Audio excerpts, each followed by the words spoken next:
Hello YouTube, this is Stoke64 here, and I am 8 days post-op for my recent spinal surgery. This is my third spine surgery in approximately 25 years. My first being a microdiscectomy in my 20s, and then my second being a dyslacectomy. That was in my 30s, I believe, late 30s. And then I am now 50 and have had a decompression surgery. The decompression was performed on the two levels that were previously operated on. So that was level L3, L4, and L4, L5. So my scar or the incision this time is pretty significant compared to the previous surgeries where, in fact, my first surgery didn't even have any stitches or any kind of sutures, just had some pieces of tape. This time I've got 18 staples. This was in order for the surgeon to get to the two levels, like I mentioned, L3, L4, L4, L5. So I wanted to put out a video to let people know kind of what I've been going up against. And but first, let me give you a little history, and let me give you my objective here. Why I put this video out. I couldn't find a lot of post-op videos that really gave me any indication of some of the pain I'm experiencing this time around. And this is not my first time. This is not my first rodeo here. Like I said, this is my third surgery. Unfortunately, or maybe fortunately, I'm not sure how this is going to play out. But right now, I am experiencing something different from the last two surgeries. So, uh, little history first. Like I said, first surgery, re repaired an acute herniated disc. That was the L4, L5 level, and that was a real bad herniation. That was in my 20s. 3 weeks later, 3 to 4 weeks later, I was surfing, surfing in pain, but surfing. Life was a whole lot easier to recover from, when you're in your 20s.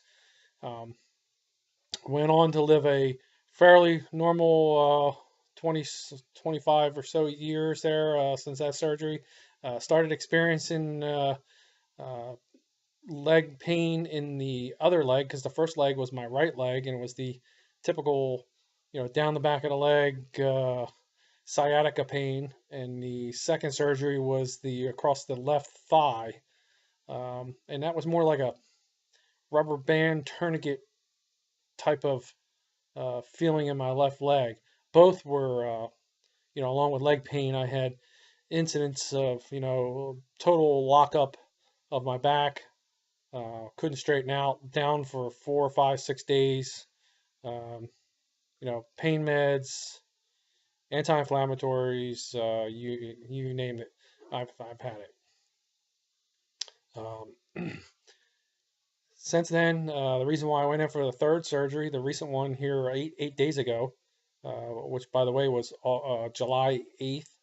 Today is the 16th of 2014, and the reason why I went in for this one is because I was having lots of leg pain, mainly in the right leg, but some in the left, throughout both the front, back, groin, and went through significant testing, which included a myelogram, CT myelogram, which by the way was no fun. Um, and I had multiple injections. That really didn't help all that much. Um, I had a EMG test, and both the EMG and the myelogram CT scan came back to be pretty conclusive that I had both issues on level 3, 4, and 4, 5, which, like I said, they were previously operated on.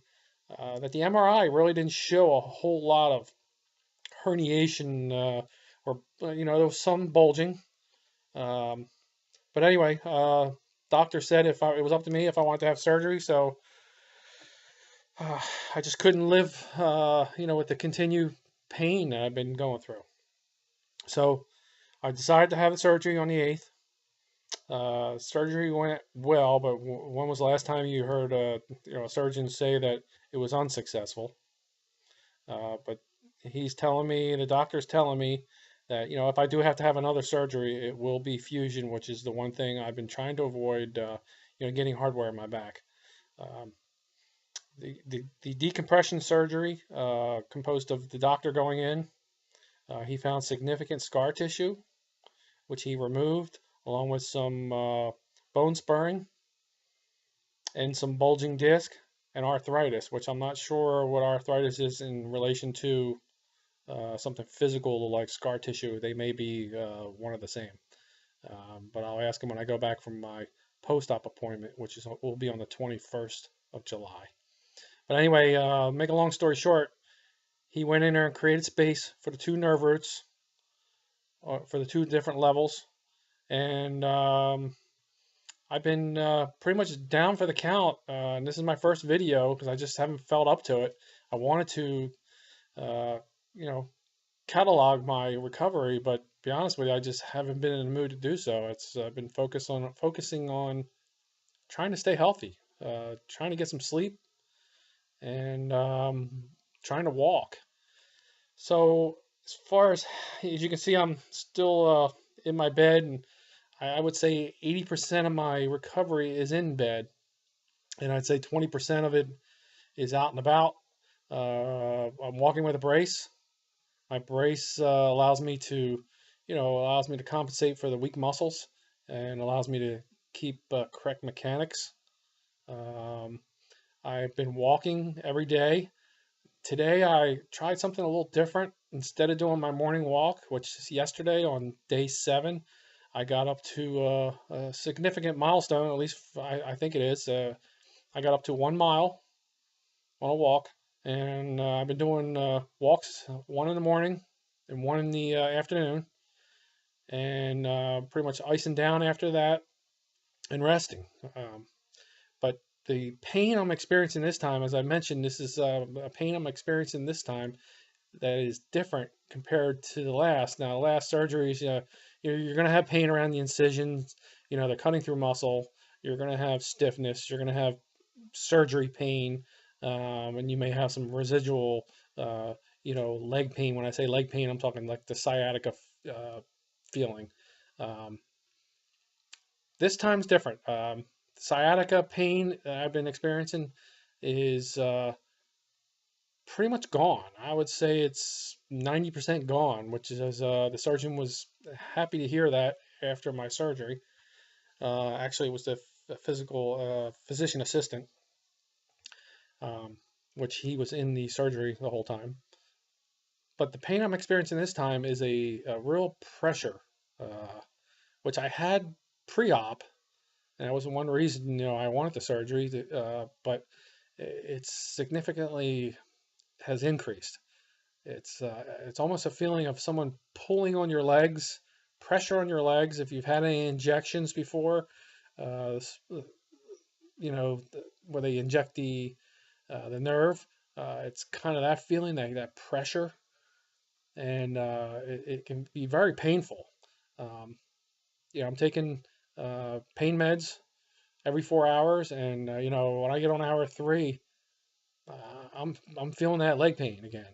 Um, that leg pain has uh, happened on my last before the surgery happened. My back locked up. I was on the beach with the kids and could barely get off the beach. My back locked up. Was down for pretty much a week.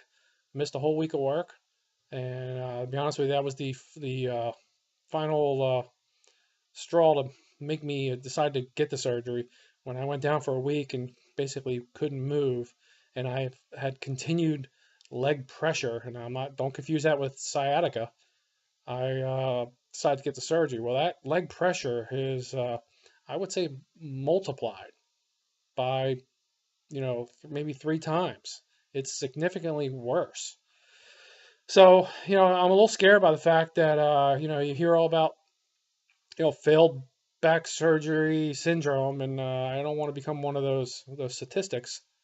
Um, but the reason why I'm putting this video out is because I haven't heard of anybody having the pressure feeling on their back. Now I'm hoping this is just temporarily and part of the healing process. Like I said, the doctor did make a significant incision this time. It's every bit of 5 inches. So, maybe it's just the muscle. Then he was in there, making room for the nerves, which is basically spinal stenosis. And maybe that's him in there fooling around with those nerves is, with a lack of better words, I'll say those nerves are still hot, and they've got to calm down. So we'll see. Today, like I said, I took a little different approach. Instead of doing my morning walk, I did some stretches for the first time. Um, leg stretches and some maybe a little bit of lower back stretches. But all my problems, all my tightness, all my pressure, they're all in my legs. Yes, I have some surgery pain in my lower back. Got it. No, I'm going to have that. Anytime you cut someone up in the back, you're going to have pain. Carving out some bone spurs, you're going to have pain. And, I get that. But the stretches I did today, when I did the stretches, I could really feel that pressure even more. So, I took a painkiller first thing in the morning. It was time to take one. And I did some stretching, mainly like knee to chest, a little bit of leg lifts. My legs are very weak. I can't extend them. I can't raise them all the way up. But I was able to do some stretching. And today, now this may be just temporary, but today I am having a little less pressure on my legs. So, they want you to walk, walk, walk, walk. I mean, you hear that from every doctor, every video you watch on, spinal stenosis, lumbar surgery, lacuectomy, whatever surgery it is, they want you to walk. Even fusion, I believe they want you to walk, walk, walk. And I'm not a medical doctor, so don't take my advice. But, they wanted me to walk. They had me walking after every surgery, within hours of the surgery.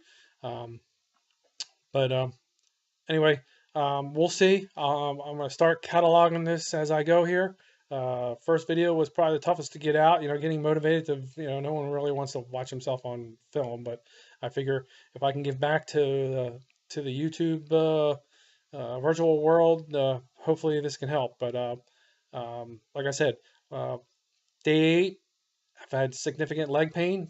Please don't confuse this leg pain with, the normal leg pain that you have with back problems, the sciatica nerve feeling. This is a pressure pulling, very painful, different kind of painful than the sciatica. But we'll see. I'll probably walk this evening.